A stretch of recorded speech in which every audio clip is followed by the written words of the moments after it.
Getting past procrastination is actually very simple, but a ton of people overcomplicate it. And so in this video, I want to explain procrastination as easily as possible, covering myths and the one mindset that will make it super easy for you to take action. But a little about me first. I'm Anthony, and I've been fighting procrastination for over 2 years. In that time, I've gotten the best physique I've ever had. I've made massive progress on my YouTube channel, and I've even helped other people stop procrastinating. I help ambitious people stop procrastinating, and I want you to be shortcutted the time that I spent. I spent 2 years learning all of this. I want you to stop procrastinating in 2 weeks.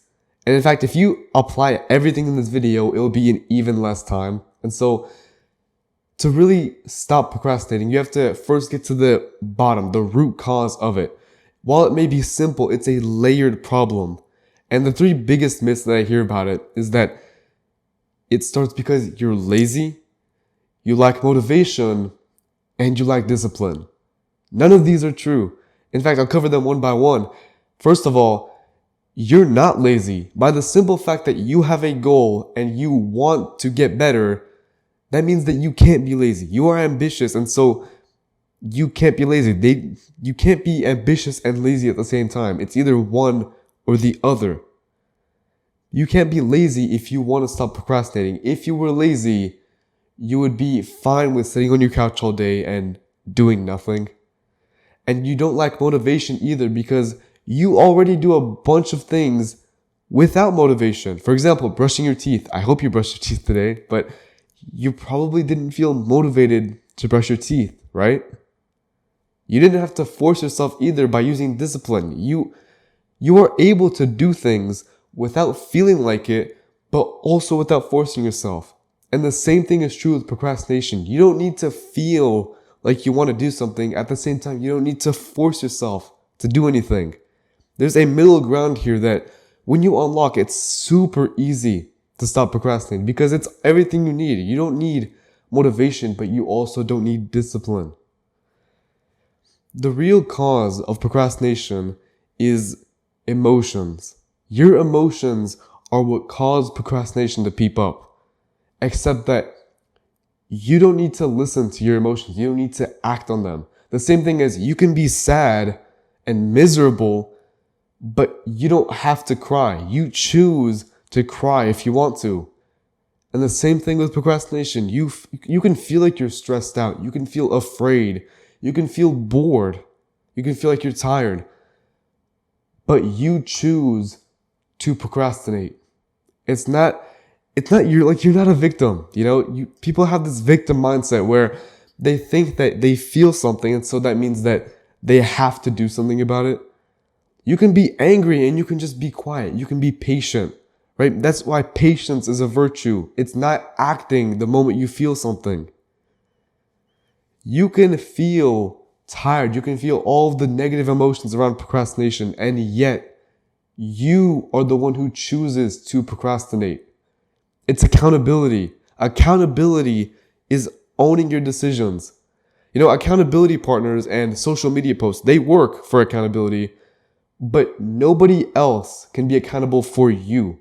I can't be accountable for your own decisions because I can't own your decisions, just the same as you can't own my decisions. And just to put it simply, owning your decisions means acknowledging that you have complete control. You have complete control over your actions, right? Like, think of it like a car. You are the person who decides who goes into the driver's seat. Either you could put yourself as the driver and actually choose where to go, or you choose to make yourself a passenger and then you don't have control over the car.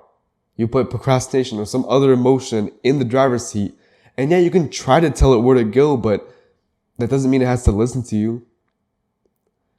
It's so silly that being in this kind of victim mindset, I was in that victim mindset for months and years. Like, I get it. But you would think that it would help you, but in reality, being in a victim mindset just makes you into a victim, right? You have zero control, bad things happen to you, and then you feel bad because of it. Do you want to become a victim? Because I didn't. And the moment I realized that I have complete control of my actions. And again, it's difficult to accept, but I promise you, if you actually think it through, you realize that there's very little things that you have to do in life. Like even something as simple as eating or drinking water, you choose to do that. If you really wanted to, you could starve yourself and die. Now, most people don't want to do that, but you choose to do anything. You choose to procrastinate and you choose to take action. It's not that you need to feel like it, and it's not even that you need to force yourself to do it, because that's not sustainable. You can't stay consistent when every day feels like a battle. In reality, you can go the middle ground here. You can feel like you don't want to do something and yet you still do it. You can feel afraid, but you can still act. That's courage right there. All of the positive virtues that you could probably imagine in your head come from feeling something negative and yet doing something or not doing something anyway. You can be virtuous. You can be respectable just because you take action.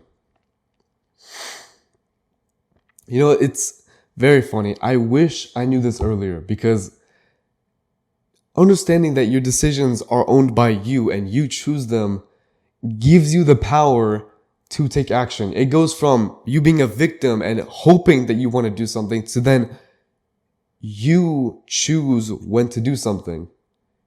The victim mindset takes the power away from you and gives it away to something else. But the accountability mindset takes that power back and gives you back the control. And so the whole moral of this video is to remember choice. Choice is how you stop procrastinating. It's not by using the 5-second rule. It's not by using any of these wacky and random strategies. It's only when you realize that you choose when to procrastinate do you realize that it's so silly. You choose when to procrastinate. You feel bad because of it, but then you try to blame something else. It's only you who chooses it. And only when you realize that it's you who's making this huge negative thing in your life can you actually work to stop it. You can forgive yourself. You can actually do something about it. Accountability is how people fix problems. It doesn't matter whose fault it is, right? You didn't even know about this before you watched this video. All that matters is what you're going to do after this video. This video marks a new beginning in your life where you choose when you do something. You choose when you take action, not procrastination, not emotions. It's you. And so you really want to prove something to yourself. After this video, see how you're feeling. Just sit in silence for just a minute even. And think about your goals and think about what you really want to do with your life. And when you're sitting there, you'll probably feel a bit of boredom as well, just because you're not watching YouTube anymore. But you'll feel all of these random emotions, but all you have to do is feel them and then sit down and take action anyway. It's that simple. You feel something, but then do it anyway. And I'm just going to give you one last choice here. If you want me to help you shortcut all of that time I spent with procrastination, again, I spent 2 years. I do procrastination coaching.